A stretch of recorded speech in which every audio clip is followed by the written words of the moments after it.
Item ಯಾವುದೇ ಇರಲಿ try ಮಾಡಿ ಆಚಿ ಚಿಕನ್ ಮಸಾಲಾ.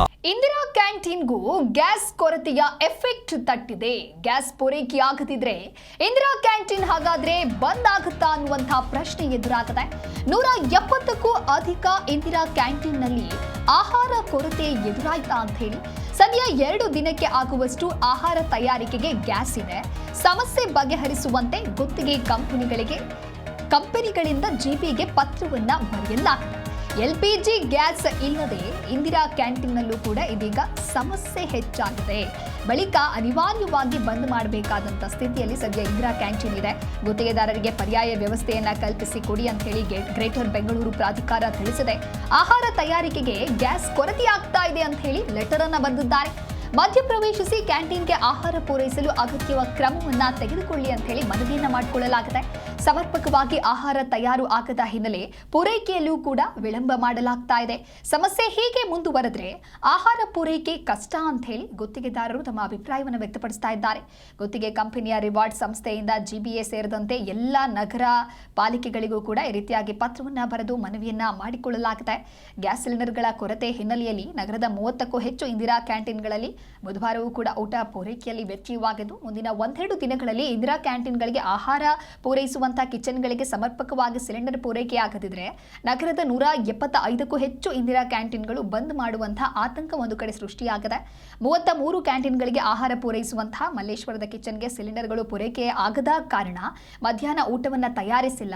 ಇದರಿಂದ 33 ಕ್ಯಾಂಟೀನ್ಗಳಿಗೆ ಊಟ ಹೋಗಿಲ್ಲ. ಸಂಜೆಯೂ ಕೂಡ ಅದೇ ರೀತಿಯಾದಂತಹ ಪರಿಸ್ಥಿತಿ ಇದೆ. ಇನ್ನು ಇವತ್ತು ಕೂಡ ಇದೇ ರೀತಿಯಾದಂತಹ ಪರಿಸ್ಥಿತಿ. ಇನ್ನು ನಾಳೆ ನಾಡಿದ್ದು ಎಲ್ಲ ಇದೇ ರೀತಿ ಆದ್ರೆ ಇಂದಿರಾ ಕ್ಯಾಂಟೀನ್ನಲ್ಲಿ ಊಟ ಸಿಗೋದಿಲ್ಲ. ಇದು ಕೂಡ ಒಂದು ರೀತಿ ಆತಂಕಕ್ಕೆ ಕಾರಣವಾಗ್ತಾ ಇದೆ. ಹಾಗಾಗಿ ಈಗ ಪತ್ರವನ್ನ ಬರೆಯುವಂತ ಕೆಲಸವನ್ನ ಮಾಡಲಾಗಿದೆ. ನಗರದಲ್ಲಿ 175ಕ್ಕೂ ಹೆಚ್ಚು ಇಂದಿರಾ ಕ್ಯಾಂಟೀನ್ಗಳಿದೆ. ಸಿಲಿಂಡರ್ ಇಲ್ಲದೆ ಆಹಾರ ಪೂರೈಕೆ ಆಗದಿದ್ರೆ ಕ್ಯಾಂಟೀನ್ ಅನ್ನು ನಂಬಿಕೊಂಡಿರುವಂತಹ ಸಾವಿರಾರು ಜನ ಬಡವರು ಕಾರ್ಮಿಕರಿಗೆ ಊಟ ತಿಂಡಿಗೆ ಸಂಕಷ್ಟ ಎದುರಾಗುವಂತ ಸಾಧ್ಯತೆಗಳು ಕೂಡ ಇದೆ. ಒಂದು ಕಡೆ ಹೋಟೆಲ್ ಉದ್ಯಮಕ್ಕೆ ಭಾರೀ ಹೊಡೆತ ಬೀಳ್ತಾ ಇದೆ. ಈಗ ಇದೇ ರೀತಿಯಾದಂತಹ ಗ್ಯಾಸ್ ಕೊರತೆಯಿಂದಾಗಿ ಇಂದಿರಾ ಕ್ಯಾಂಟೀನ್ಗೂ ಕೂಡ ಇದರ ಬಿಸಿ ತಟ್ಟಿದೆ.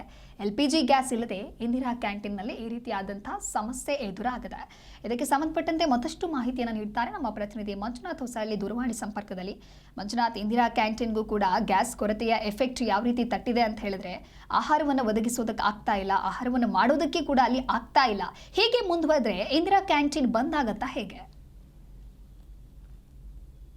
ಅಮೆರಿಕ ಸಂಬಂಧಪಟ್ಟ ಏನ್ ವಿವಿಧ ದೇಶಗಳಲ್ಲಿ ಯುದ್ಧ ನಡೀತಾ ಇದ್ಲು, ಆ ಯುದ್ಧ ನಡೀತಿರುವಂತ ಸಂದರ್ಭದಲ್ಲಿ ಬೆಂಗಳೂರು ಸೇರಿದಂತೆ ರಾಜ್ಯದ ಇತರೆ ಭಾಗದಲ್ಲಿ ಗ್ಯಾಸ್ ಕೊರತೆ ಅಭಾವ ದೊಡ್ಡ ಮಟ್ಟದಲ್ಲಿ ಕಾಡ್ತಾ ಇದೆ. ಈ ಗ್ಯಾಸ್ ಕೊರತೆಯಿಂದಾಗಿ ಸದ್ಯಕ್ಕೆ ಬೆಂಗಳೂರಿನ ಒಂದಷ್ಟು ಹೋಟೆಲ್ಗಳು ನಿನ್ನೆಯೇ ಕ್ಲೋಸ್ ಆಗಿರುವಂತದ್ದು. ಇನ್ನುಳಿದಂತಹ ಗ್ಯಾಸ್ 1-2 ಇಟ್ಕೊಂಡಿದ್ದಂತ ಜಾಗದಲ್ಲಿ ಆ ಹೋಟೆಲ್ಗಳು ಕೂಡ ಇವತ್ತು ಗ್ಯಾಸ್ ಸಂಪೂರ್ಣವಾಗಿ ಸ್ಥಗಿತ ಆಗಿ ಅಂದ್ರೆ ಇಲ್ಲದೇ ಇರುವಂತ ಕಾರಣದಿಂದಾಗಿ ಬಂದಾಗುವಂತ ಕೆಲಸ ಆಗ್ತಾ ಇದೆ. ಇದ್ರ ಜೊತೆಗೆ ಬೆಂಗಳೂರಿನಲ್ಲಿ ಅಂದ್ರೆ ಬೀದಿ ಬದಿ ಇದ್ದಂತಹ ಜನರಿಗೆ ಸೇರಿದಂತೆ ತೀರಾ ಕಡಿಮೆ ಪ್ರಮಾಣದಲ್ಲಿ ಕಡಿಮೆ ಬೆಲೆಯಲ್ಲಿ ಊಟವನ್ನು ನೀಡುತ್ತಿದ್ದಂತ ಆ ಇಂದಿರಾ ಕ್ಯಾಂಟೀನ್ಗಳು ಕೂಡ ಇದೀಗ ಗ್ಯಾಸ್ ಕೊರತೆ ಜನರಿಗೆ ಕಾಡ್ತಾ ಇದೆ. 170ಕ್ಕೂ ಅಧಿಕ ಇಂದಿರಾ ಕ್ಯಾಂಟೀನ್ ಇದಾವೋ ಆಹಾರ ಕೊರತೆ ಸಾಧ್ಯತೆ ಬಹುತೇಕವಾಗಿ ಕಾಡ್ತಾ ಇದೆ. ಅಡುಗೆ ಕೇಂದ್ರದಲ್ಲಿ ಅಡುಗೆ ಅನಿಲ ಕೊರತೆ ಇರುವಂತಹ ಕಾರಣದಿಂದಾಗಿ ಸದ್ಯಕ್ಕೆ ಗುತ್ತಿಗೆದಾರರೇನು ಇಂದಿರಾ ಕ್ಯಾಂಟೀನ್ಗಳನ್ನ ಜವಾಬ್ದಾರಿಯುತವಾಗಿ ನಡೆಸ್ಕೊಂಡು ಹೋಗ್ತಾ ಇದಾರೋ ಅವರು ಕೂಡ ಸದ್ಯಕ್ಕೆ ಸರ್ಕಾರದ ಮಟ್ಟಕ್ಕೆ ಪತ್ರವನ್ನ ಬರೆಯುವಂತ ಕೆಲಸ ಮಾಡಿದ್ದಾರೆ.